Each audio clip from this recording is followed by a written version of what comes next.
what if the ultimate sign of a successful relationship isn't a 50th wedding anniversary? Right, like we're always told it should be. Exactly. What if it's actually a profoundly peaceful, mutually respectful divorce?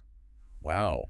That that really shatters the traditional romantic script right out of the gate. It completely shatters it, and that is exactly what we're exploring today. Welcome to the Deep Dive. Our mission today is to look at a highly unconventional perspective on modern love and mindfulness. Yeah, and the source material for this is really fascinating. It is. We are pulling insights from a YouTube video by Osman, who is an energy healer, an entrepreneur, and a yoga teacher. Yeah. People online know him as the blind Muslim yogi. And his core argument is just, well, it's intense. It's extremely intense. He basically argues that true mindfulness will actually destroy your concept of the one entirely. Which is funny because you'd think, a deep dive into yoga and relationships would be all about finding your singular, ultimate spiritual soulmate.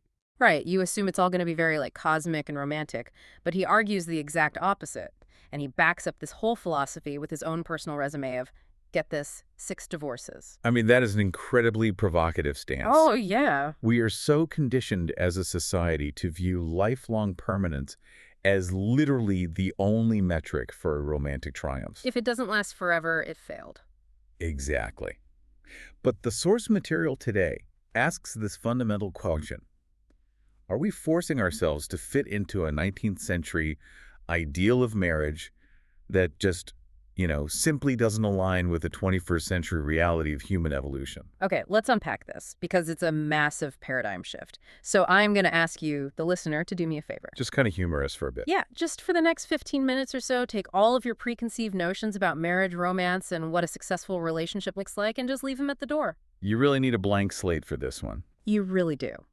So before we even get into the controversy of multiple marriages and divorces, we have to start with the foundational argument presented in the video. Which is really about the self, right? Right. It's essentially that you cannot possibly find the right partner if you don't even know who you are to begin with.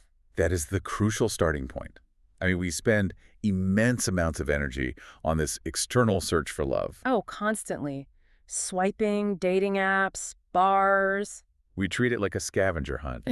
But Osman points out this glaring societal blind spot. Most people simply do not know their own baseline goals. They have no idea. Right? They don't know their core beliefs or even their true likes and dislikes.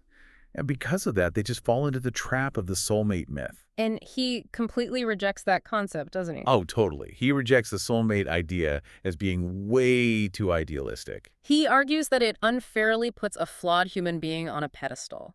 Like you're expecting an angel instead of a human. And when you expect an angel, you are setting up an inevitable crash because that person is going to turn out to be wonderfully messily human. Right, they're going to leave the dishes in the sink or whatever. Exactly. But the root of that unrealistic expectation isn't actually about the other person.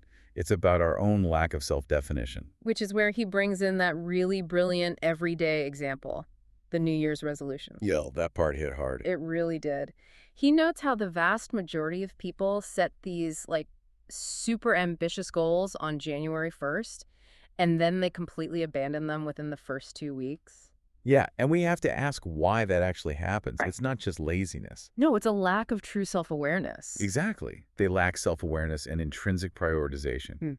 If you actually knew what you wanted on a deep level, you'd set a goal that genuinely resonated with your core identity. And it would be important enough that you'd actually stick to it. Right.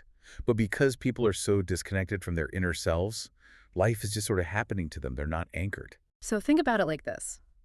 Trying to date and find a partner without that deep self-knowledge, it's kind of like going grocery shopping while you're absolutely starving and you don't even have a list. Oh, that is the worst thing you can do at a grocery store. Right. You just end up bringing home all these random things, junk food, stuff that doesn't actually fit your life or your diet. Just whatever looked good in the moment. Exactly. So Osman says the solution to this, the way to build that grocery list, essentially, is yoga and meditation. Yeah, even just a practical 5 to 20 or 45 minutes a day. But I have a question about this. How exactly does sitting still in a quiet room for 20 minutes a day actually translate to defining your core relationship deal breakers? Well, what's fascinating here is the actual mechanism of that anchoring. Meditation, especially in this context, isn't just about escaping reality to feel calm. It's not just taking a nap. No, not at all. Yeah. It's an active practice. You're observing your own thoughts without attachment. You are literally stripping away the external programming. Like the fairy tale expectations from movies. Yeah, the movies, the pressure from your parents, comparing yourself to your friends. By doing this daily, you begin to hear your actual baseline psychological needs. So you're figuring out what kind of lifestyle you actually want. Precisely. Yeah. You gain the clarity needed to formulate an action plan for your life. And once you do that, you stop getting distracted by superficial connections. The kind of connections that might feel really good in a nightclub. Or on a dating app, right. The chemistry might be explosive for a minute. But if you have defined your own goals first, you can clearly see that this person doesn't align with your progressive lifestyle. Okay, so let's say you've done the work. You have your grocery list, you've meditated, you are anchored. Okay, you ready?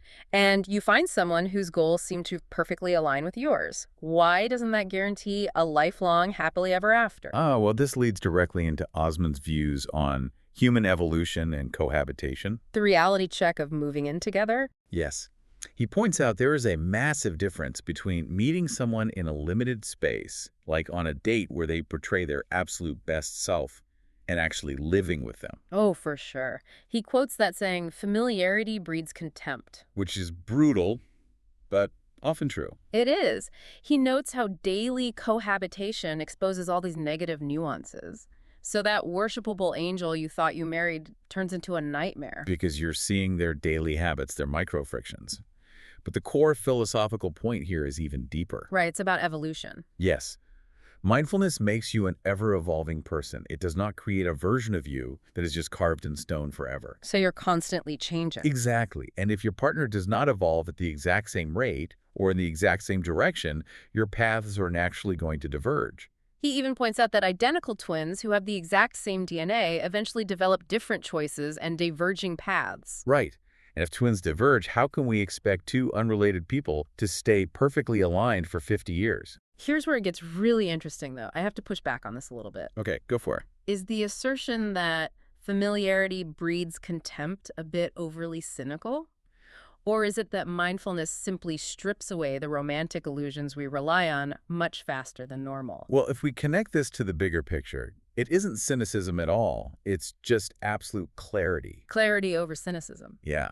When you become deeply intuitive to your own needs and to your partner's actual reality, you realize it is impossible to mold an entirely different human entity to follow your exact path. You just can't force someone to grow the way you want them to. No, you can't. Yeah. And refusing to accept this natural divergence, well, it leads to holding someone hostage to a fantasy. Holding them hostage to a fantasy, that is such a powerful way to frame it. You're demanding they stop growing or grow unnaturally just to keep the marriage intact. Exactly. So if constant personal evolution makes divergence basically inevitable, we have to rethink things. Right. What does a successful relationship actually look like then? This brings us to the most provocative part of the source material.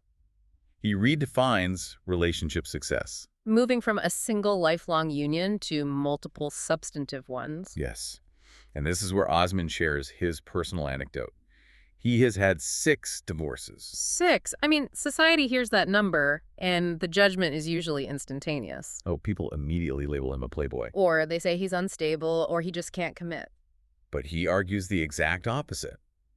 He says he and his partner simply reached crossroads where they were no longer aligned, and they parted ways respectfully. And the proof of that respect is incredible. He maintains deep trust and friendship with his ex-wives. He literally describes them as his best buddies. Which is wild to a lot of people. He Yeah. says he trusts them implicitly with crucial life tasks. Yes, sometimes even more than his long-standing regular friends. If he needs something deeply important handled, he trusts the women he divorced. That implies a level of intimacy and honesty that outlasts the actual marriage. It really does. Osman frames lifelong marriage as this rigid 19th or 20th century ideal that doesn't fit us anymore. Right, back when lifespans were much shorter anyway. Exactly. And he makes a very bold claim about couples who do force themselves to stay together. The infidelity claim. Yes. He states that 99% of couples married for 3 decades or more have experienced sexual infidelity. 99%. I mean, that is a staggering figure. It is, and it's meant to provoke. But his underlying argument is that having successive, truthful, substantive relationships is way healthier than what we do now. Which is harboring secrets in one forced lifelong union. Right. He views this whole shift as a form of social natural selection. Natural selection. So a positive trend where people focus on self-development and move on gracefully when a partnership no longer fits. Instead of stubbornly holding on and making everyone miserable. It makes me think of an analogy. It's like thinking of relationships not as the entire book of your life, but as vital, beautiful chapters. Oh, I love that. Right. Like a chapter isn't a failure just because it ends. It had to end for the story to keep moving. Yeah, that's exactly the mindset he's promoting. So what does this all mean? Does accepting this natural selection mean we should just give up on the idea of lifelong commitment entirely? This raises an important question because we don't want to misinterpret his message. He's not saying we should just give up on love. No, not at all. Osman isn't advocating for flippantly jumping in and out of relationships. He concedes that finding one person for life is possible. It does happen. It does. But his point is that it shouldn't be the enforced societal default. The true goal is profound intuition and deeper connection. And the courage to release each other without hatred when your paths inevitably diverge. Because that hatred just drags you backward. Being able to transition into a trusted friendship is a huge spiritual achievement. So to summarize all of this for you listening, yoga and meditation aren't tools for finding some mythical soulmate. No, they are tools for anchoring yourself, Wow. for understanding your constantly evolving goals. And bringing radical honesty to your relationships, even if that honesty means amicably walking away. It requires so much self-awareness to recognize when a relationship has served its purpose in your mutual evolution. It really does. And it means that true relationship success might not be measured by the length of time you stay together. Right. It's not just about racking up the years. No, it's measured by the depth of truth and mutual respect you share, both during the relationship and after it ends. You don't have to promise forever. You just have to promise to be truly honest for as long as your paths run parallel. But this leaves us with a massive, lingering question for you to chew on today.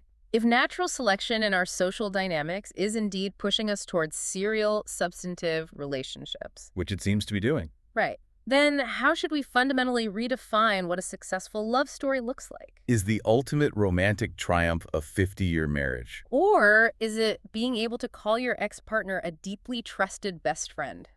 Think about it. Until next time, thanks for taking the deep dive.